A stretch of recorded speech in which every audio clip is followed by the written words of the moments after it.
Ladies and gentlemen, we've got Jae Chong in the house. I'm going to start it off immediately by asking, and I'm really curious about this.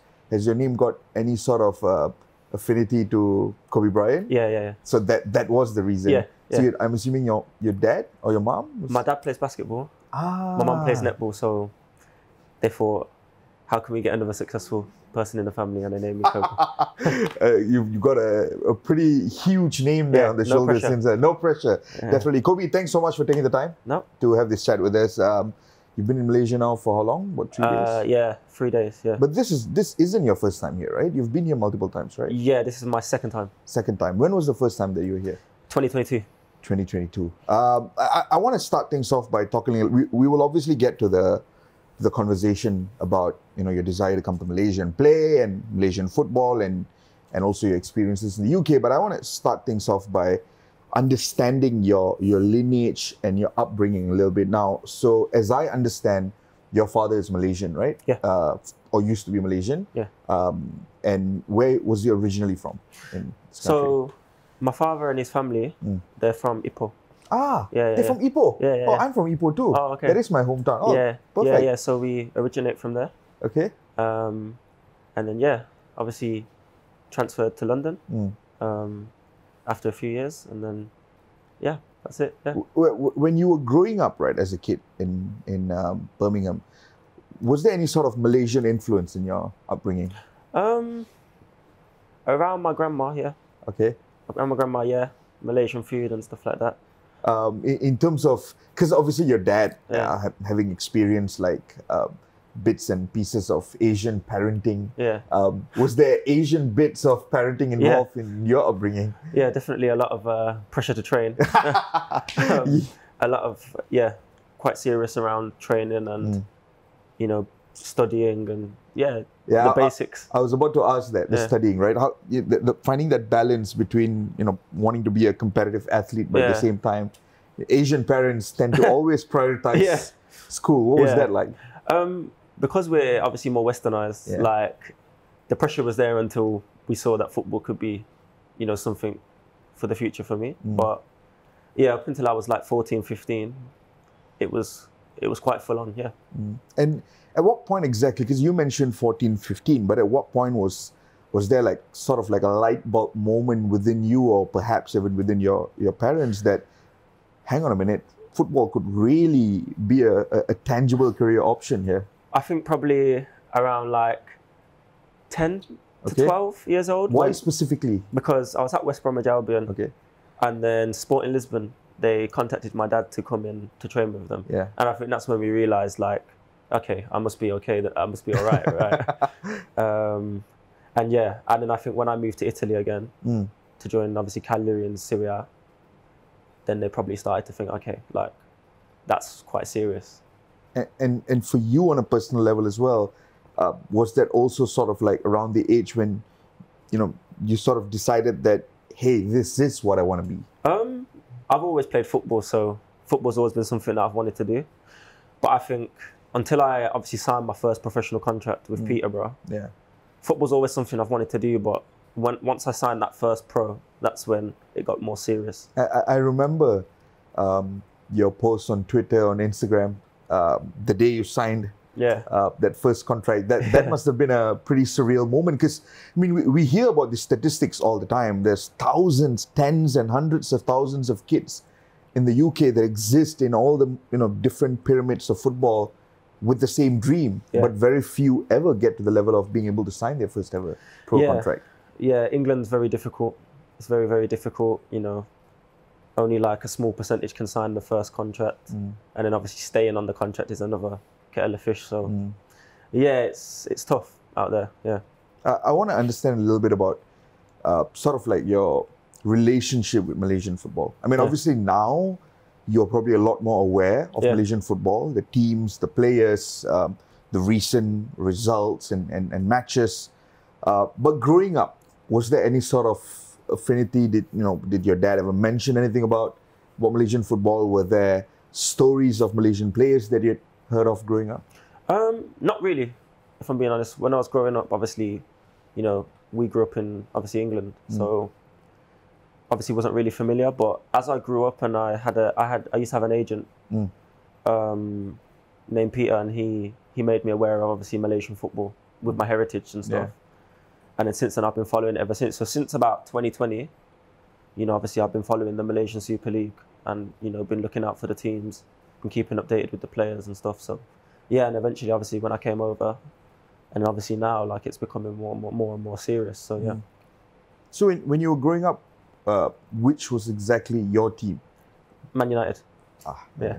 Fair enough. Which Cristiano, I'm assuming? Yeah, Cristiano. Was your favorite player growing up? Yeah. But locally within Birmingham, because obviously there's a big rivalry there as well. Yeah. Which side of the fence are you on? Well, I live about 15-minute walk from St Andrews, so I support Birmingham. Birmingham. Yeah. I mean, I think Birmingham as a team have even been to Malaysia before. I think it was in just checking what produced. I think in mid-2000s, right? They came here on a friendly game once upon a time, a huge Premier League club as well. So I'm assuming growing up, United fan, Cristiano Ronaldo was the guy that you obviously would want to model yourself after. But how have you evolved as a player from when you were young to where you are now? What was sort of like the positions that you were playing in when you were younger, and what are the sort of positions that you occupy these days? So when I was younger, about 10 to 14, 15, I was playing on the wing out wide. Okay. And then when I joined the Sosial club in Cagliari, I played central midfield for a few years, from 16 to 20. When I went to Peterborough, I played central midfield as well. And obviously since I've then gone back into, you know, the Conference North, the Vanarama, or whatever you want to call it, you know, I've been playing more out wide, more attacking midfield, but I'd see myself more as a, you know, a left winger now. Yeah. 1v1 ability, my 1v1 ability is quite good, so, you know, that's where I do my best moves in the final third. Yeah. I like to score goals, assists. I see a bit of a smile when you mention 1v1. Yeah. If for those who are not familiar with this, you've got to go to YouTube. You've got to check out the Predator series, because that was all about 1v1. Yeah. And there was a lot of 1v1 involved there. And you won the Birmingham edition of the competition. Yeah. Tell us a little bit about your 1v1, because when I was watching that clip, it didn't look like 1v1 felt forced to you. Like it came very naturally. Was that something that was always a part of your game growing up, taking on players? Yeah, since I've been young, like that's been my main skill set, like 1v1s, skills, both feet, either way, just obviously dissecting a defender, going past them, putting balls into the box, being effective. But yeah, about the event, like it was really good. Obviously the players there aren't like professionals and stuff, but it's not as easy because there can be boys who aren't professional who are very good at 1v1. So going into it, I was confident, but I wasn't necessarily sure I was going to win, but I spoke it into existence. I was like, yeah, like I'm here to win. And once I started getting my flow, you know, it was good. It was good, and I knew by the final that I had a chance of winning. Yeah. And even in London, I finished second, and I should have won that as well. So, yeah, I guess I'll take first and second place. Yeah. Adidas Malaysia, you know who to call. Yeah. No, but I want to ask a little bit about the 1v1, because it sort of feels like the football that we watch today, the football world that we exist in today, it's very difficult to find wingers who are very keen on taking on players anymore. I'm sure you noticed that as well. There is the reason why someone like Jeremy Doku, for example, with Man City is so highly rated these days, because he's got a very specific skill set, the ability and the willingness to take players on. And it's sort of like a dying art. Like very few wingers want to take guys on. But it seems to be something that you genuinely enjoy. I feel for me, because I'm not the quickest player and I don't really rely off pace and athleticism, like my skills give me that extra like advantage, and it's something that I like to do. Yeah. And in the context of when you were playing in central midfield as well, were you sort of like a player who would also take guys on in the middle of the park, or were you a lot more reliant on, let's say, passing instincts, passing range? I feel like in central midfield it's so different. So like, you know, passing range, vision, winning second and first contact, defending. But my game's quite all round, so I've learned a lot in both positions. So like, yeah. Let's talk a little bit about Malaysia now. Tell us about your first ever exposure to Malaysian football. I know you mentioned 2020, But tell us a little bit about what exactly happened. What was the first time you watched the national team, or rather the first time you watched a Malaysian club? When was that? So the first time I watched like a Malaysian club was when my agent obviously made me aware of the Malaysian Super League. Yeah. I just went onto YouTube. I obviously typed Malaysian Super League and I had to watch a few games. Obviously, I can't remember the exact games now. It was 2 years ago, but I watched the Super League. Obviously, Johor, Selangor, Terengganu, these teams. You know, I've had a look. I've got a few friends at Kuching, at Pahang, obviously. Then I came over here and I trained with obviously Pahang, and yeah, so I've had quite a bit of exposure to Malaysia Super League. Like, to be fair, the past few months I've been watching the games, staying updated. Obviously, I know it's been pre-season, but I've been watching. I know Selangor, they do the YouTube and stuff, so I've had a little look. But yeah, I've been watching. Obviously, I watched the national team the other day against Kyrgyzstan. It was good. Like, yeah, you know, I keep up to date with all the rumors and all this stuff on Twitter. Like, like, it's cool. The Malaysian fans are very passionate, so when I'm on Twitter, I see everything. Yeah. And I want to understand a little bit about just sort of like your relationship with the players within the Malaysian football ecosystem. So, in the last 4 years that you've watched Malaysian football, I also want to understand what exactly do you feel are the major differences? Because I know you come from a football environment where when I watched you in the Predator series, like for example, it was very, very street, right? It's very street. It's very off the cuff. At the same time, you also come from a non-league environment where things can get pretty brutal and physical and aggressive on and off the pitch. So what do you feel are sort of like the main differences between both footballing environments? I feel like non-league is quite a, you know, tough environment. It's very challenging. You know, there's players out there who are very willing to fight, willing to battle. I've been in, you know, loads of tough games, bad pitches, you know, very competitive people, especially for a winger. Yeah, very, very competitive. You know, there's loads of battling.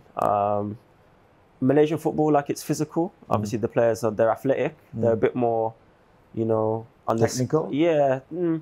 Yeah, technical, but the technical level over in that level's high as well. You know, there's big clubs in the level that I'm playing at, Scunthorpe United, who have obviously been in the Football League.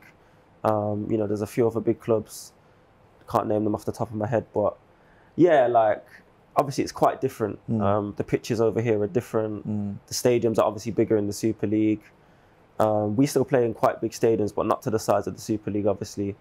There's more, obviously, coverage of the Super League, but even our league, it gets streamed. So, yeah, but, you know, there's obviously international players in the Super League. There's not many international players in non-league, so that's probably one thing. There is a few in, like, CONCACAF, but nothing major, like Asia, right? But, yeah, there is differences, because some players will still have a job and, you know, different things like that. So, there's differences, And to be fair, there's been a fair few of them who have made the same journey that you have from non-league to Malaysian football, and they've been quite successful here as well. I mean, Nick Swerat is a primary example. I think he was with FC United of Manchester, right, at one point. Then you have Lee Tuck, who's now back in the UK as well.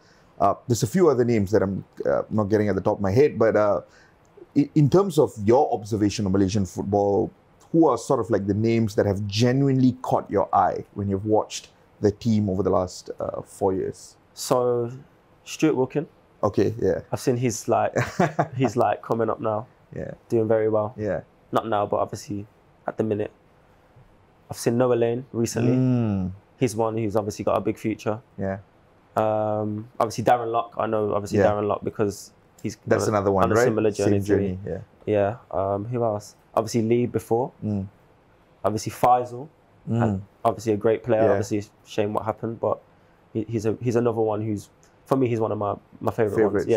He's I mean, occupies the same position as well. He's got that sort of like that freedom when he plays. Loves taking on guys. Right? He's a legend. So. He's even at a relatively young age, he's already garnered that sort of a reputation in Malaysian football. Now, your interest in coming to Malaysia, has there been conversations with, or rather, have you had any sort of conversation with FAM before regarding the national setup? Regarding the old agent that I was working with, obviously they was liaising with FAM, and I know they sorted a passport for Richard Chim before.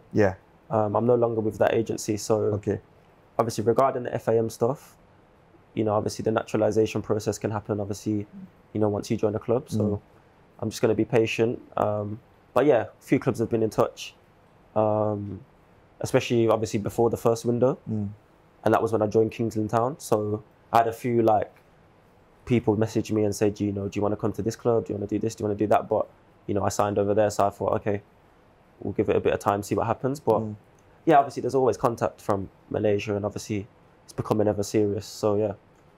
And in terms of your aspirations within Malaysian football, what are you most excited about coming to Malaysia? What's the main driving factor, really? The main driving factor is mainly just to show the fans, obviously with all the support they give me, what I can do. Because I feel like not many Malaysian fans really understand English football. But yeah, just to sort of show what I can do.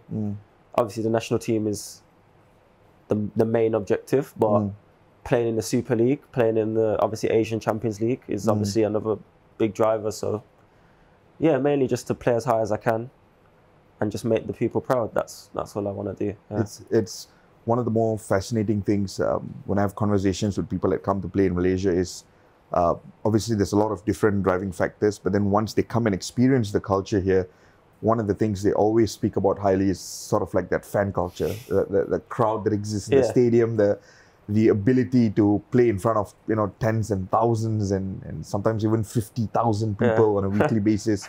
It generates, and I'm assuming for any footballer across any level at any country, that is obviously a dream, right? Wanting to play in front of a crowd like that. Yeah, to play in front of a crowd is obviously amazing. To play in front of some of the crowds that the national team get, you'd have to play in and around the Premier League, maybe the Championship, which is a very high level. But yeah, the fans are just so good to me. I get so many messages. I can imagine. I try to reply to all of them, but it's difficult. Since I've come here, I've probably had 500 messages. It's so difficult, but you definitely feel the love. Yeah. Well, wish you best of luck then. Kobe, looking forward to hopefully seeing you strut your stuff in the Malaysian football pyramid, also for the national team as well. Because if there's one thing Malaysian football fans genuinely love, it's wingers that aren't afraid to take players on. It's part of the country's football identity. And we're looking forward to hopefully adding on another name into the mix as well when it comes to having wingers that take on players. Good luck, Kobe. Thank you. Best of luck. Hopefully see you soon in Malaysian football. Yeah.